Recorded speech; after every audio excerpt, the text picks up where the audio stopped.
তাই আপনারা সহযোগিতা করুন। ইতিমধ্যে জুন মাসে 3 তারিখে 28 লক্ষ মা বোন দিদির অ্যাকাউন্টে 3000 টাকা করে ঢুকে গেছে। এখন অবধি 1,05,00,000 আমাদের মা বোন দিদি তারা এই অন্নপূর্ণা যোজনায় নাম নথিভুক্ত করেছেন।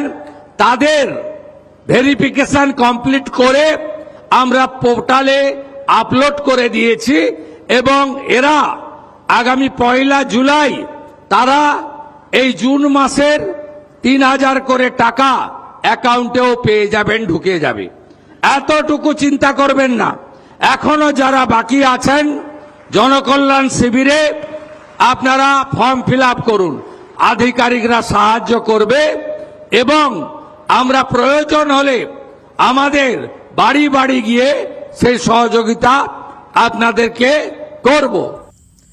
এইমাত্র জাস্ট খবর আসছে যে জুন মাসে যারা ফর্ম ফিল আপ করেছে তাদের টাকা এই খুব শীঘ্রই দিয়ে দেওয়া হবে। কবে দেওয়া হবে সেটা আপনারা নিশ্চয়ই শুনেছেন। আমি একবার তবু আর্টিকেলটা পড়ে শোনাচ্ছি যে শুভেন্দু অধিকারী জানান জুন মাসের 3 তারিখ পর্যন্ত পাওয়া তথ্য অনুযায়ী 28 লক্ষ মহিলা 3000 টাকা তাদের ব্যাংকে পেয়ে গেছে। এখন অবধি 1,05,00,000 মহিলা তারা ফর্ম ফিল আপ করেছে।